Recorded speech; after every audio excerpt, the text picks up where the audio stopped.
Hey guys, welcome back. My name is Katie. I'm adding up Addingtons, and if you've ever thought, I just can't adopt, then this video is for you, so stick around.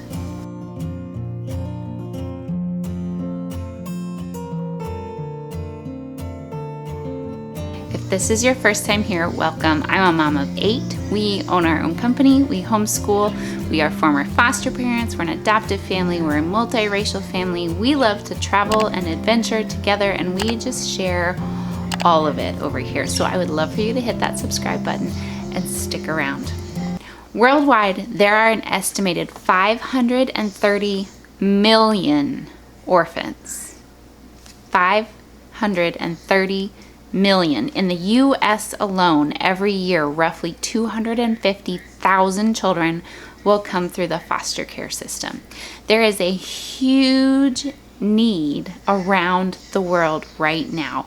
And the number of people that it would actually take, the percentage of people in the world that it would actually take bringing in one child to wipe out this orphan crisis is very, very small. It's a very low percentage of people. Now, maybe you hear numbers and statistics like that and you think, gosh, that's really awful. I wish there was something I could do, but I can't adopt a child right now or ever, and I'm not in a spot where I can do foster care for a variety of reasons. Sometimes that happens.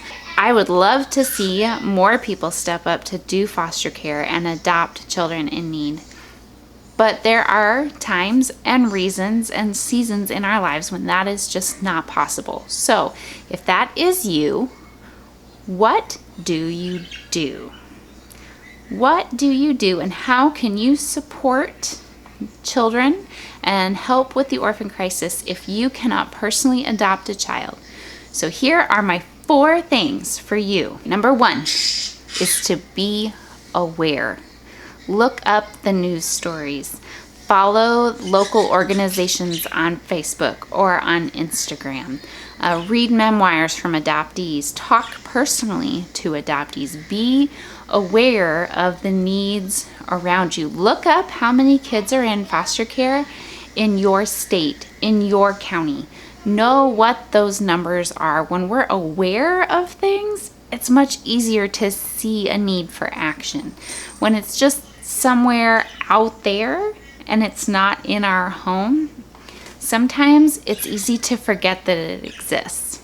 So be aware. Look up information, ask questions, and find out what is going on around you. Number 2 is speak up.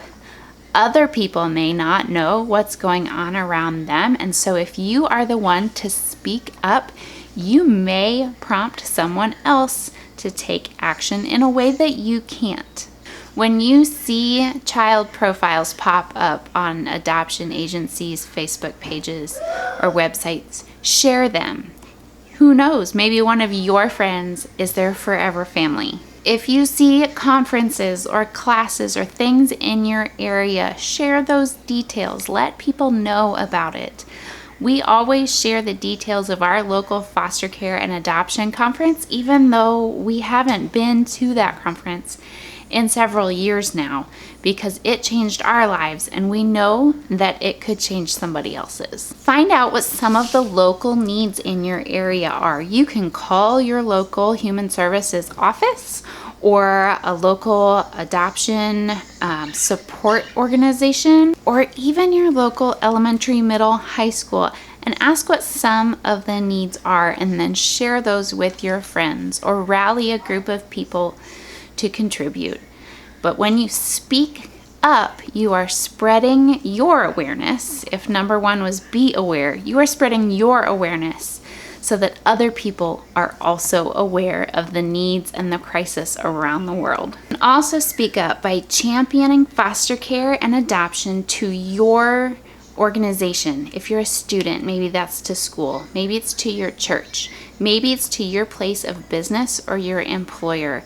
You can ask what kind of grants they have for adoptive families. You can request that they be a corporate sponsor of the local adoption conference. You may have a food drive or a clothing drive or a backpack drive or a school supply drive at your school to benefit kids in foster care. You can be a champion for these needs no matter where you are, what stage of life, and you can make a difference that way. Number 3, you can give. Now that means time, that means money, and that means stuff. If you have friends who are adopting, give your stuff to their yard sale. Shop their yard sale. Buy the t-shirt. Every little bit counts. When someone is doing an international adoption and they have a huge financial goal, every little bit adds up over time. And maybe you can't be the one adopting, but you can be the one who contributes the necessary funds so that someone else can. And both of those things are hugely important. Recently, I did a day in the life video and you saw me wearing a red t-shirt with a big Chinese symbol on the front.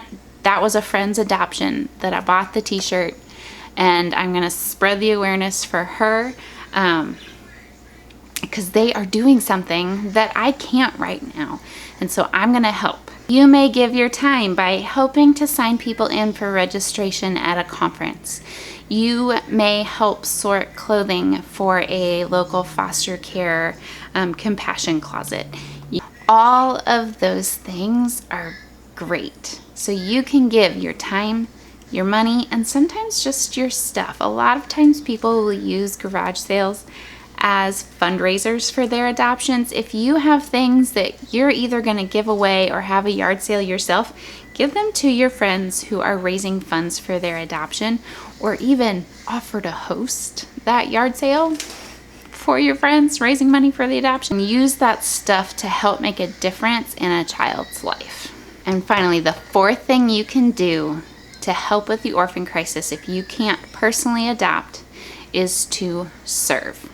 If you know a family that is fostering or adopting and they have other kids at home like we did, we had 3 young biological children at home when we stepped into foster care. Offer to babysit. They're going to have court appointments, doctor's appointments, therapy appointments. Maybe they just need a date night out, but offer to babysit for them. A lot of times it can be really hard to line up sitters for all of the appointments that it takes. And even after adoption, continue offering to babysit. A lot of times they will still have therapy appointments and things that have to get done. Things don't magically go away once those adoption papers are signed. If anything, sometimes you'll find out about more special needs along the way and there will actually be more appointments involved. So offer to babysit their other kids. Take a meal to a family. A lot of times if you are doing foster care, you're in and out of doctor's appointments all day. You're waiting in a court waiting room for your case to be called. And you're picking kids up from school, dropping them off. You're in meetings with caseworkers. You're on the phone. You're coordinating everything. You're filling out paperwork, and then suddenly it's time for dinner. So take a meal to a family who is fostering or adopting, or even better, start a meal calendar. Sign up for a spot yourself, but start a meal calendar with all of their friends and family and coworkers and local support and neighbors and all the things. There are several websites out there that allow you to do this online where people can just click the link and sign up for a meal, and you can list any like dietary restrictions or food allergies or anything like that. So this can be really easy, but be the one to step up and start it, because that takes one thing off of an adoptive parent's brain and it's a huge help. Then along the same lines, whatever else that you are skilled in, offer that thing. You can clean, you can do laundry, you can offer handyman services, you can cut somebody's hair. Whatever you have, those things add up over time. They cost time and money for anybody. But when someone is in the middle of foster care and adoption and they're also having to think about having their lawn mowed or getting all of their kids' hair cut or fixing that broken piece of trim on the outside of the house or getting the chimney swept, or whatever it is. If you have a skill, you can probably put it to use for a family caring for a child in need.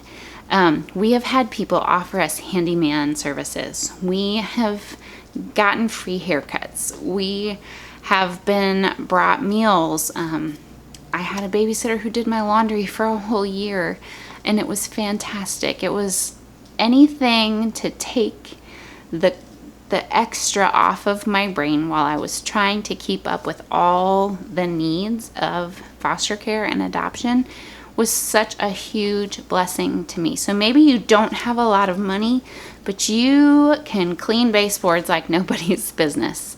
That's still helpful.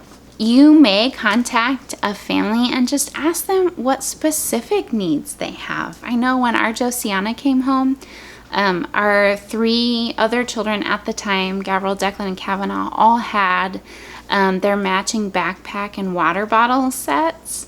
And so I had a friend who said, I want to buy those things for Joe. Those are fun and it's important to your family. And so I will pick out the animal and I want to get that set for Joe. That was a huge blessing to our family because it showed her that she was a part of our family. And then sometimes you can serve by just listening.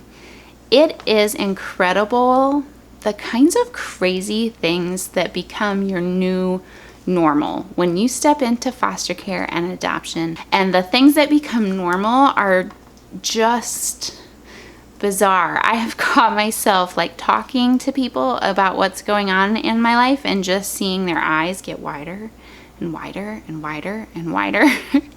And I suddenly realized that, oh, this probably sounds really extreme. Even though it's become my new normal. So there are some really crazy things that become normal when you do foster care and adoption, and maybe your friend who's in that position just needs someone to listen without judgment. There are a lot of emotions wrapped up in this, and sometimes it's a really hard road. And so just being a non-judgmental listening ear can be a huge blessing to an adoptive or foster parent. If you ask any adoptive or foster parent out there, they will tell you that they can't do it all on their own. It literally takes a village for this to be successful, and any of us will tell you that it took a village for us. And we have people who show up time and time and time again. So if you are in a position in your life where you feel compelled to do something, but you cannot foster or adopt yourself, be that village for somebody else. Make it your goal to be the village that allows someone else to step up into that role, because none of us can do this alone. So even if you're not the one literally housing a child, be the village that allows somebody else to. There is so much out there that you can do. And adoption is important, but it's not a standalone and it's not the end of the road. So if you are not in a place to adopt right now, there is still so much that you can do. I hope this video has given you a few ideas and the push that you need to start asking questions. So thanks for being here. Let me know if you have any other questions down in the comments. Don't forget to subscribe, and we'll see you next time. Bye.